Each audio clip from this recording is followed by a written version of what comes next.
이번 시간에는 마찰력에 대해서 다룰 거예요. 갑자기 마찰력이 왜 나오지? 라고 할 수가 있는데 완자 128페이지를 보면 자동차의 질량과 마찰력의 크기가 일정하다라는 표현이 나와요. 그래서 여기서 마찰력이 왜 일정하지? 하고 궁금할 수가 있어서 이 파트를 준비를 해봤습니다. 만약에 마찰력의 크기가 일정한 걸 외우겠다라고 하면 그냥 받아들여 주시면 되고 나는 이거 이유가 궁금하다라고 하면 이 내용을 들으시면 됩니다. 그리고 글자로 나와 있다시피 참고사항이니까 이거 이해가 안 된다라고 하면 그냥 넘어가셔도 상관없어요. 근데 나는 이 이유가 궁금하다라고 하시면 참고사항으로 해당 내용을 들으시면 됩니다. 네, 그러면 마찰력에 대해서 다뤄볼게요. 마찰력은 스태틱한 거랑 키네틱한 걸로 나눌 수가 있어요. 스태틱은 영어로 S라고 쓰고 정지라는 뜻이고요. 키네틱은 영어로 K라고 쓰고 운동이라고 뜻을 함유하고 있습니다. 그래서 마찰력은 정지 마찰력, 운동 마찰력 이렇게 두 개로 나눌 수가 있어요. 그러면 정지 마찰력에 대해서 다뤄볼게요. 얘는 S라는 글자가 들어가죠? 그래서 얘는 정지 마찰력입니다. 근데 그래프로 설명을 드리겠지만 얘는 최대라는 말이 들어가야 돼요. 그래서 최대 정지 마찰력 해주시면 되고 뮤 S 같은 경우는 계수예요. 그리고 S가 들어가니까 정지 마찰 계수다 라고 해주시면 됩니다. 그리고 계수이니까 값이 일정하다 라는 뜻을 의미하고 있어요. 그 다음에 N이라고 하는 건 수직항력이에요. 얘가 뭔지는 아래에서 자세하게 설명을 드리도록 하겠습니다. 그래서 마찰력은 계수 곱하기 수직항력 이렇게 생각해 주시면 돼요. 운동도 마찬가지예요. K 들어가니까 얘는 운동 마찰력입니다. 뮤 K라고 하는 건 K가 들어가니까 운동이죠. 그래서 운동 마찰 계수이고요. 그리고 얘는 똑같이 수직 항력이다 생각을 해주시면 돼요. 그러면 일단은 수직항력이 뭔지를 한번 알아보도록 하겠습니다. 수직항력은 영어로 그냥 N이라는 기호를 써요. 그리고 이 수직항력이라는 말의 의미는 접촉면에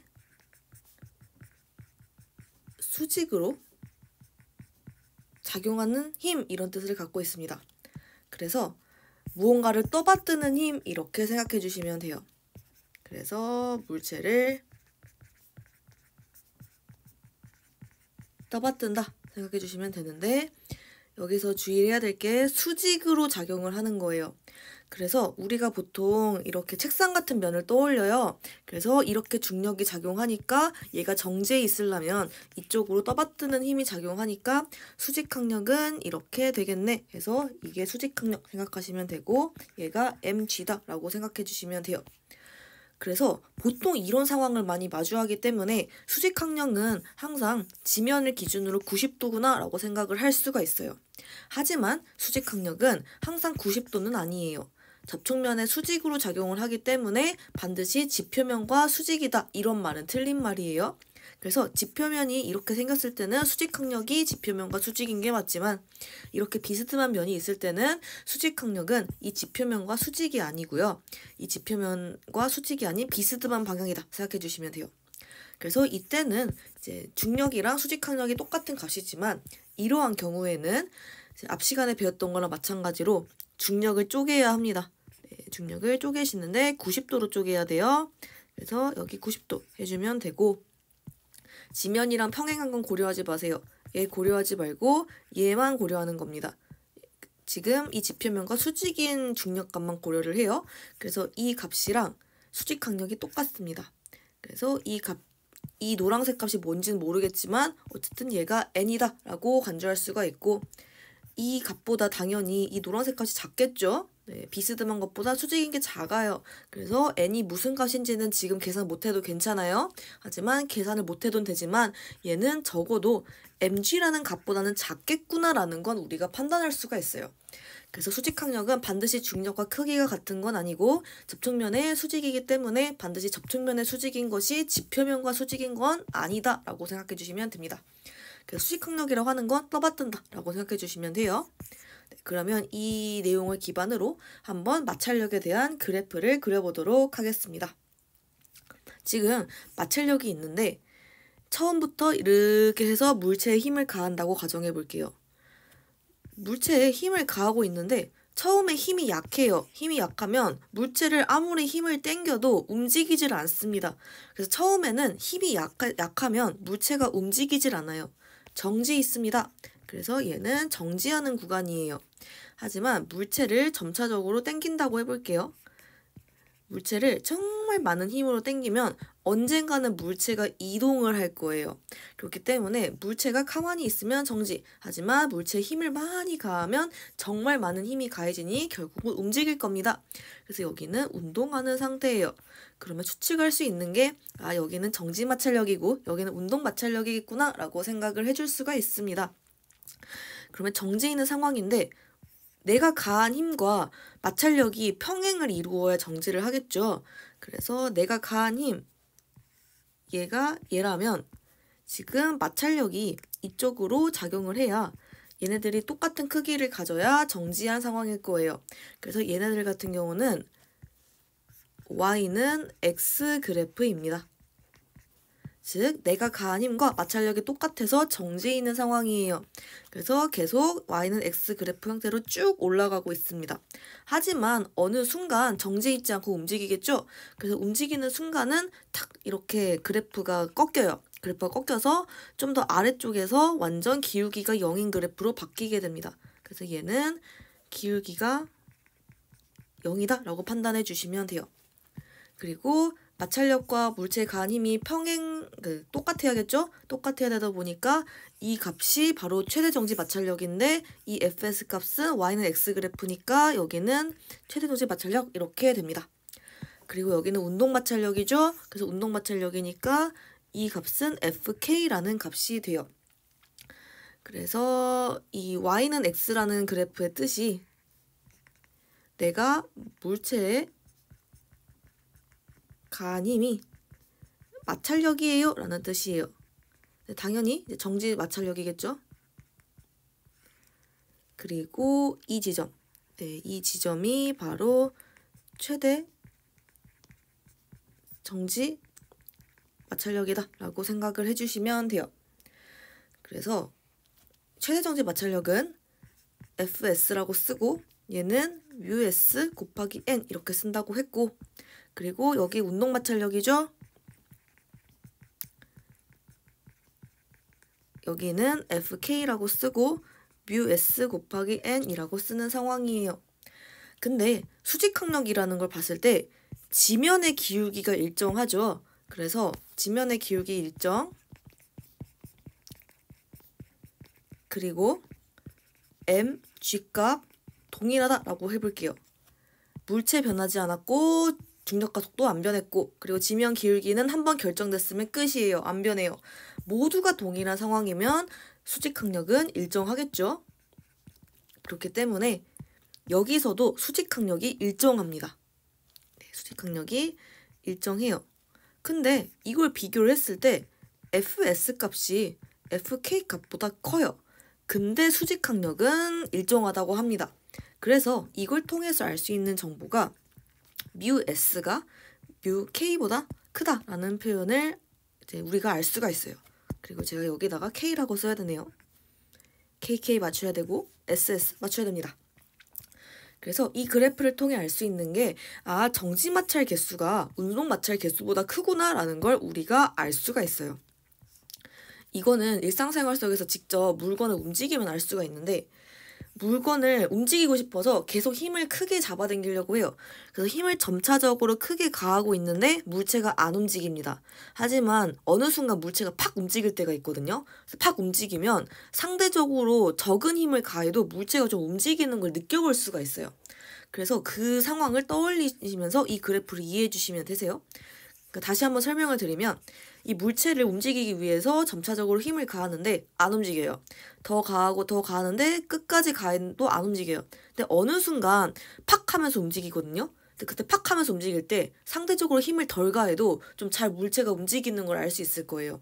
그래서 그때가 바로 운동 마찰력이다 생각해 주시면 돼서 이 정지 마찰 계수, 즉 최대 정지 마찰력에서의 마찰 계수죠. 이 정지 마찰 계수가 운동 마찰 계수보다 클 수밖에 없는 이유가 이제 운동을 순간 탁 할 때 그때 힘이 덜 들어가기 때문이다. 이렇게 생각을 해주시면 돼요. 네, 그래서 이 내용이 굉장히 어려운 내용이에요. 어려운 내용이기 때문에 내가 이거 외우겠다. 그럼 그냥 외우셔도 되고 아니면 나 이거 이해하고 싶다라고 하면 이제 이해를 해주시고 만약에 이해가 안 된다라고 하면 그냥 외우셔도 상관없어요. 그래서 이 내용은 그냥 진짜 참고로만 보시면 되세요. 그래서 여기서 이제 제가 말씀드리고 싶은 내용은 어쨌든 운동 마찰력이 기울기가 0이다. 이거 말씀드리고 싶었어요. 그래서 운동 마찰력이 기울기가 0으로 일정하다라는 거를 설명드리고 싶어서 이 내용을 준비를 해봤고 이 기울기가 0이라는 걸 이용을 해서 한번 이 내용을 한번 설명을 드려보도록 하겠습니다. 그럼 기울기가 0인 거 지금 이용하려고 하니까 이거 체크를 해둘게요. 그래서 체크를 하고 한번 이 내용을 판단해 봅시다. 지금 제동거리라는 표현이 나왔어요. 이 제동거리라고 하는 게 이제 물체가 이렇게 쭉 가다가 그 마찰력을 받아서 정지를 해요. 그래서 브레이크를 밟은 시점부터 정지할 때까지의 거리다라고 생각해 주시면 돼요. 그래서 작성을 해보자면 브레이크 밟는 시점부터 스탑하는 지점이 있거든요. 여기까지의 거리다라고 생각해 주시면 되는데 여기에서 한번 1과 에너지의 전환을 이용을 해볼게요. 그리고 제동거리는 거리니까 이제 S로 썼다라고 생각해 주시면 돼요. 뭐 디스턴스의 S든 뭐 스페이스의 S든 어쨌든 S로 썼다라고 생각을 해보시면 됩니다. 그리고 여기 지점 있죠. 이 지점은 당연히 마찰력이 작용을 하고 있어요. 우리가 살아가는 세상에서 마찰력이 없는 세상은 없습니다. 그래서 마찰력이 작용을 하고 있고 그때 1과 에너지의 전환을 이용을 해보자면 1은 work죠. work의 W 그리고 얘는 힘 곱하기 이동거리인데 그러면 에너지가 어떻게 되지? 라고 봤을 때 얘는 에너지니까 에너지는 나중 빼기 처음이죠. 근데 나중은 정지해 있습니다. 그래서 나중 같은 경우는 정지해 있어요. 그래서 운동 에너지니까 2분의 1 mv제곱 써야겠죠? 네, 2분의 1 mv제곱인데 곱하기 나중이니까 제곱. 처음이면 v제곱이겠네요. 그래서 질량은 똑같아요. 질량 똑같은데 나중은 0, 그리고 처음은 2분의 1 mv제곱이에요. 이런 상황인데 사실 변화량이라는 걸 따졌을 때 얘는 델타로 쓴다 그랬죠? 얘는 이렇게 델타라는 이 기호로 쓰는데 얘는 나중 빼기 처음이에요. 그래서 저도 나중 빼기 처음이라고 한 상황인데 우리가 부호는 크게 신경 안 쓴다고 했죠. 크기가 중요한 상황이에요. 그래서 저는 이 값의 크기를 보겠습니다. 크기를 보면 2분의 1 mv제곱이니까 얘는 날리고요. 얘는 크기만 따지면 2분의 1 그냥 mv제곱인 상황이에요. 처음을 v, 나중을 0이라고 놓기 때문이에요. 그래서 크기는 2분의 1 v제곱이고 그리고 1은 힘 곱하기 이동거리인데 얘랑 이것이 같죠. 1과 에너지가 전환이 가능하기 때문이에요. 근데 힘 같은 경우가 지금 얘가 움직이고 있죠. 움직이고 있는데 마찰력이 작용을 해요. 움직이네요. 그러면 마찰력이 여기를 의미하겠네요. 그리고 제가 여기 기울기 0 강조했죠. 움직이는 상황에서 작용하는 운동 마찰력은 기울기가 0으로 항상 일정합니다. 그래서 여기서 작용하는 마찰력은 운동 마찰력이에요. 그래서 값이 일정하다라는 특징을 가지고 있습니다. 만약에 정지 마찰력이었으면 일정하지 않았어요. 하지만 운동 마찰력이니까 기울기 0이어서 일정하다 생각해 주시면 돼요. 그래서 이 F라는 값은 운동 마찰력이니까 일정하다 생각을 해주시면 됩니다. 그리고 이동거리는 이미 여기 제시가 되어 있죠. 그래서 이동거리 역시도 이미 제시된 값이다 라고 생각해 주시면 돼요. 그래서 이거를 기반으로 해서 왜 속력의 제곱과 제동거리가 비례하는지를 살펴볼게요. 일단은 F 곱하기 S인데 운동 마찰력 일정하죠. 그리고 2분의 1 mv제곱인데 질량 일정하고요. 2분의 1 숫자 고정되어 있습니다. 그래서 얘랑 이 값이 같죠? 이 값이 같은 상황인데 고정된 값이 이렇게 3개나 있네요. 그래서 문제에서 제시된 이 제동거리는 그냥 v제곱이랑 비례한다 라고 생각해 주시면 돼요. 그래서 얘랑 얘가 그냥 비례한다 이렇게 판단을 해주시면 됩니다. 그래서 여기서 마찰력의 크기가 일정하다는 걸 설명드리기 위해서 이렇게 어려운 개념을 도입을 했고, 그리고 이렇게 일정한 값이 3개나 있기 때문에 v제곱, 즉 속력의 제곱과 제동거리는 비례하더라 이렇게 판단을 해볼 수가 있었어요. 네, 그러면 이렇게 해서 마찰력과 관련된 내용, 이 완자 교재에 나온 내용을 이 참고 내용을 설명을 드리면서 마무리하도록 하겠습니다.